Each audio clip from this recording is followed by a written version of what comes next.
જીત અને એને કે હું એના ઘેર બેઠી છું, હું એના ઘેર બેઠી છું. એ દુનિયામાં ફોફા મારે છે પણ કે એના દીવામાં જ છું, એના ઘેર જ છું. બધા ગોમડે માનતા હોય મારી માતા ગોમડે છે અને અમે અમદાવાદ રહીએ છીએ, તો ભૂલી જાઓ ગોમડે નહીં, તમારા જો ઘેર રહો છો ને ભાડાના ઘરમાં, તો ભાડાના મકાનમાં તમારી માં રહે છે તમારી જોડે. સાસુ ખોટું? ધીરે ધીરે રામ નામ પ્રદાન કરી અને એ બધું ભૂલવા દીધું. અને હું તો ભૂલી જ જતો. જેટલું કરાવવાનું હતું ને એટલું તો જે મારા જૂના ભક્તો હશે ને એમણે તો બધું ચોખ્ખું કરી દીધું. કુળદેવી રાજી થઈ ગઈ. રાજી થઈ હોય ને તો જ આ મારી વાતો તમને ગળે ઉતરશે. ગ્રહણ કોણ કરાવે છે? અંદર માં બેઠી જ હૃદયમાં. હા, તો ખોટું નહીં, બધું સાચું જ છે, એ સત્ય છે. પણ આ જે હું બતાવું છું ને પરમ સત્ય છે. શું પરમ સત્ય છે? સત્યનું સત્ય. આ સંસાર સત્ય લાગે છે પણ ખરેખરમાં સંસારે સત્ય નહીં. શું? આ સંસારે સત્ય નહીં. કેમ કે સત્ય વસ્તુ ક્યારે નષ્ટ થાય? તો આ સંસાર આજે ને કાલે નષ્ટ થવાનો જ છે. થશે ને? અહીં આટલી બધી બિલ્ડિંગો બનાવી છે, આટલી, પણ આજે ને 500 વર્ષ પછી, તે 200 વર્ષ પછી ત્યાં ફ્લેટો બેટો બધું કેટલું નષ્ટ થઈ જશે, બીજું બની જશે બધું કેટલું. આ શું ખોટું? મતલબ આ જે દેખાય છે એ સત્ય દેખાય છે બધાને, પણ છતાંય ત્યાં બધું નષ્ટ થવાનું છે. મતલબ આ વસ્તુ જે નષ્ટ થવાની હોય એ સત્ય હોય, અને જે ભગવાન નહીં દેખાતા, શું જે નહીં દેખાતા ખરેખરમાં એ સત્ય છે. સમજ પડે મારી વાત? આ જે દેખાય છે ને ભગવાન શું છે? સત. ભગવાન શું છે? સત્ય. સત્યનારાયણ કહે છે ને. હા, ભગવાન શું કહેવાય? સત કહેવાય. સત.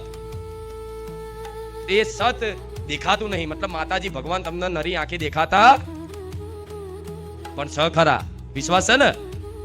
આ સંસાર નરી આંખે દેખાય છે પણ આ સંસાર આજે ને કાલે શરીરે તમારું નષ્ટ થાય છે. તો મતલબ આ અસત વસ્તુ છે જે તમને નરી આંખે દેખાય, જે સત વસ્તુ છે ને આ નરી આંખેથી દેખાતું નહીં, એટલો જ ફરક છે. પણ ખરેખરમાં ભગવાન છે ને. આ આધ્યાત્મિક વાતો છે, આ જ અસલી વાતો છે. કેમ સારું લાગે છે ખબરવાથી? કેમ? અંતર આત્મા સ્વીકારે છે. સાચી વાત છે. કેમ કે આત્માનો ખોરાક શું કહેવાય? સ્કૂલમાં ભણ્યા છો? હા, તો સ્કૂલમાં બોર્ડ વાંચ્યું હશે, પ્રાર્થના એ આત્માનો ખોરાક કહેવાય છે. સાંભળ્યું? લખેલું વાંચ્યું હશે. પ્રાર્થના એ આત્માનો ખોરાક કહેવાય. અર્થાત ભગવાનને જે પ્રાર્થના કરવામાં આવે ને, અને પ્રાર્થના કરી અને આપે રૂપે તમારી અંદર જો તો તમે માતાજી ભગવાનને દિલથી પ્રાર્થના કરશો ને, દિલથી, એકદમ દિલથી, અહીં આવીને બેઠા હોય દિલથી, આંખો બંધ કરીને, મન લગાવીને દિલથી તમારા જીવનની દુઃખની તમે પ્રાર્થના કરીએ છે, તો આપે રૂપે 5-10 મિનિટની અંદર જ તે તમને અંદર આત્મામાં આનંદ થતો હશે, સંતોષ થતો હશે કે માં બેઠી છે, મારું કામ થઈ જશે. થાય છે ને? આમ અંદર આત્મામાં આનંદ લાગતો હશે. તમે આ પ્રાર્થના જેવી કરો એવી તરત જ 5 મિનિટની અંદર તમને અંતર આત્મામાં આનંદ લાગતો હશે. ખાસ જાણે બધું કહી નાખ્યું ને એટલે તમે આમ ખાલી એકદમ હલકા થઈ ગયા એવું લાગે ને. હા, તો એનો મતલબ શું? તમે પ્રાર્થના કરીને એટલે આત્માનો ખોરાક મળી ગયો. શું? આત્માનો ખોરાક મળી ગયો. જે એવી રીતે દરરોજ ઉઠી અને બીજી બધી વસ્તુની માંગણીઓ નહીં કરવાની. આ લિયાલ માતા, પેલું લિયાલ માતા, પેલું લિયાલ માતા, આટલા પૈસા આવી જાય, મારી આ થઈ જાય, મારી પેલું થઈ જાય. આ બધી પ્રાર્થનાઓ કરીને થાક્યા હોય તો મૂકો. તમે કરશો ને તો મારે જે કરવાનું એ જ કરીશ. તમે પ્રાર્થના કરશો છતાં પણ મારે જે આપવાનું છે, મારે જે કરવાનું છે ને એ જ હું કરવાની છું. જે મારા સાચા ભક્તો છે એના માટે. હો, એટલે ખોટી રોજ રોજ માંગણીઓ કરતા માંગો તો એવું માંગજો કે માં મને શુદ્ધ ભક્તિ પ્રદાન કર, ભગવાનનું નામ જપ થાય એવી કૃપા કર. માં હું એકદમ મતલબ મારું મન પવિત્ર કરી દે. માં ધીરે ધીરે જીવનમાંથી મતલબ આ ખોટા સંગોનો ત્યાગ કરાવી દે.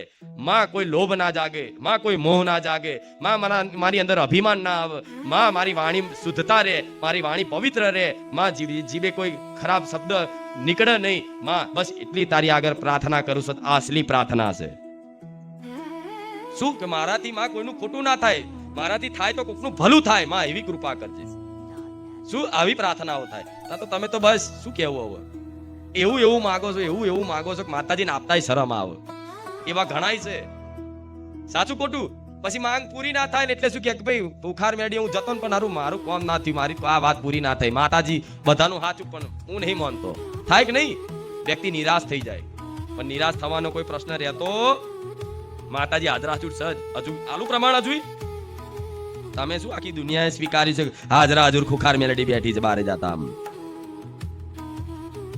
સાચું ખોટું? હા, તો તમે આ વાતોનું પાલન રાખશો, આ વાતોનો વિશ્વાસ કરશો તો બધું થશે. એટલે મૂળા જોડા બધું જે ઘેર પડ્યું હોય ને મારી બધું એ બધું હવે મેલ દેજો એક બાજુ. હા શું ખોટું? હા, તમારા ઘેર જેમ દેવી દેવતા અત્યારે હાલ પૂજાય છે એને પૂજે રાખો. સપના હું બતાવું કે માઘાડી માસે તો અપનાવી લેજો. હું સપનામાં કોકના સારા લોક મેલડી માસે તો માની લેજો. હા શું ખોટું? કોઈ મેલડી માનો ભક્ત છે ને એની પેઢીની જ મેલડી જાગૃત કરી આલી. હા શું ખોટું? પણ તમે વિશ્વાસ રાખ્યો. હું જે તમને બતાવું ને માર જે સપનામાં કહું કે પ્રેરણા કરું, તમારી અંતર આત્મામાંથી લાગતું હોય તો તમને થોડું આમ સંશય લાગતો હોય કે મારી મને અંદર એવું થાય છે કે મારી કુળદેવી ચામુંડમાં હોવી જોઈએ, પણ માં શું કરું, મને સંશય છે. પણ માં સંશય શંકાનું સમાધાન કરી આલ. માં જો મારી કુળદેવી આ હોય તો માં હું તને પ્રાર્થના કરું છું, તારા પારે આવીને શ્રીફળ ચુંદરી અગરબત્તી કે 5 કિલો કે 11 કિલો ચકલાન ચણ નાખું છું, પણ માં તું મને ખાલી સિક્કો મારી આલ કે અમારી ચામુંડ માતા તો સપનામાં આવીને તમારી ચામુંડા બતાવીશ. આ રહી અને બતાવી છે. કેટલા લોકોનું માતા સપનામાં આવી જોઈ લે, બધા બહુ છે.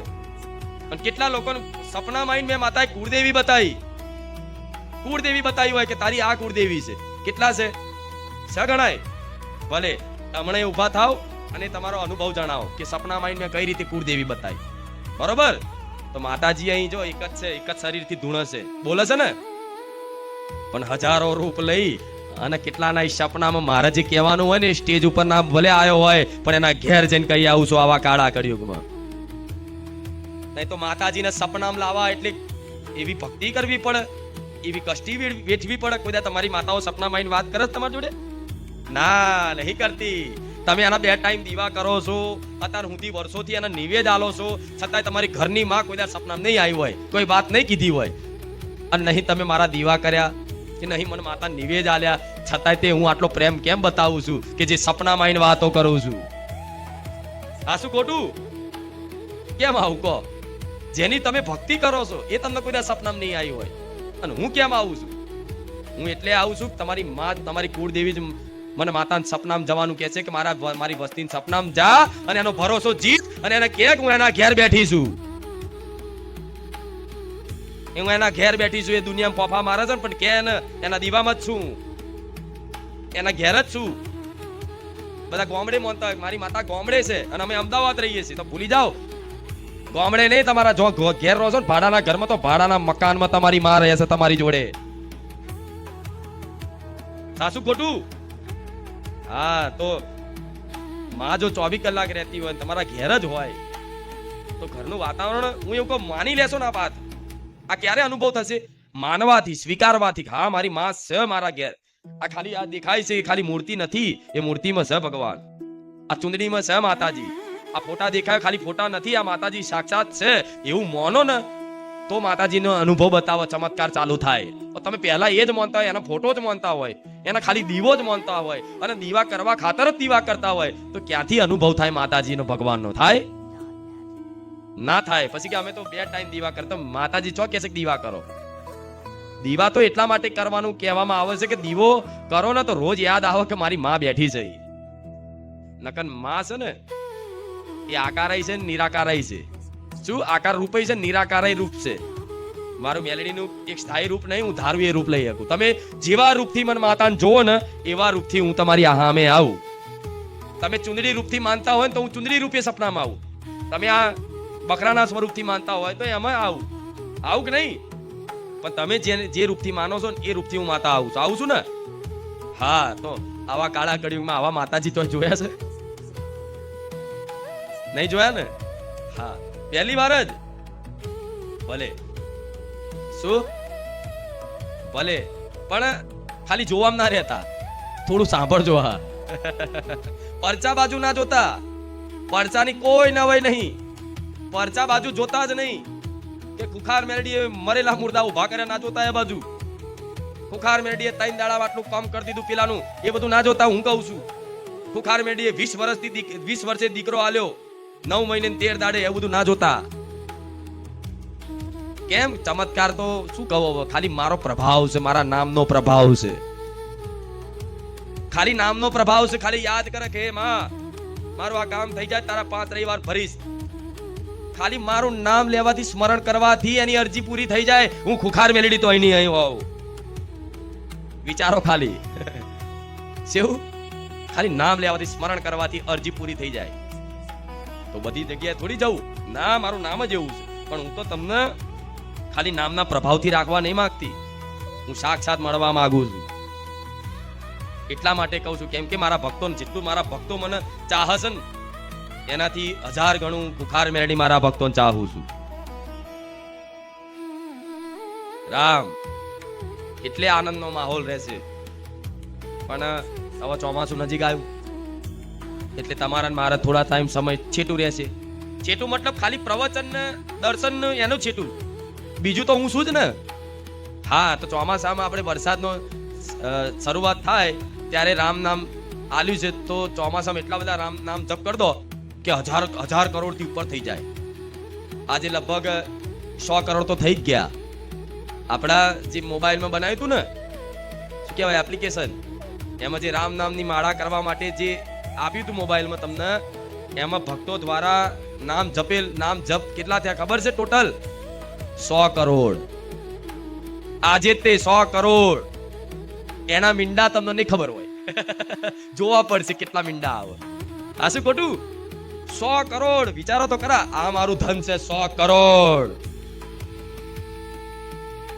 100 કરોડ તો ખાલી છે ને રામનવમીના દિવસે ચાલુ કરી હતી એપ્લિકેશન મોબાઈલમાં, અને રામનવમી થી આજે આ રવિવાર થયો ને એટલા દિવસમાં લગભગ 27 દિવસ જેવું થતું હશે, 25-27 દિવસ જેવું. એ 25-27 દાડામાં 100 કરોડ નામ જપ કર્યા મારા ભક્તોએ. મને ખૂબ આનંદ થયો. અને જે ભક્તોએ આ નામ જપ કર્યા છે, આટલી સંખ્યા કરવામાં નામ જપ કર્યા છે ભાવથી, હેતથી, પ્રેમથી, એ બધા ભક્તોને હું અભિનંદન કરું છું, પ્રણામ કરું છું. રામ એ ખાલી મોબાઈલમાં જે આટલા દિવસના છે, હજુ ગોડાઉન નું બાકી છે. નહીં ક્યાંથી ગોડાઉન ભર્યા છે. ગોડાઉન ભરીને શું મળશે? મને શું મળે છે હું જાણું છું, તમને નહીં ખબર પડે. સમય આવશે તમને ખબર પડશે કે બુખાર મેલડીમાં, રામવારી મેલડીમાં એમને રામ રામ નહીં કરતા, કઈક છે રહસ્ય.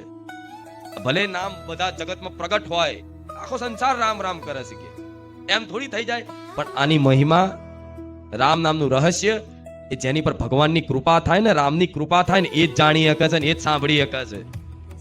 એટલે કોકની વાતોમાં આવતા નહીં. કોઈ એવું કે ને કે આવું બધું ના હોય, આ તો આમ કરવું પડે, તમને મેરડીમાં નું દુઃખ છે. ભલે બુખાર મેરડીમાં કહેતા હતા કે રામ નામ જપો બધું થઈ જશે, પણ આ મેરડીમાં નડે છે, એનું કંઈક કરો. હું એવું કહું છું કે મેરડીમાં ને કહી દઈશ નડતી નહીં, મારા ભક્ત છે.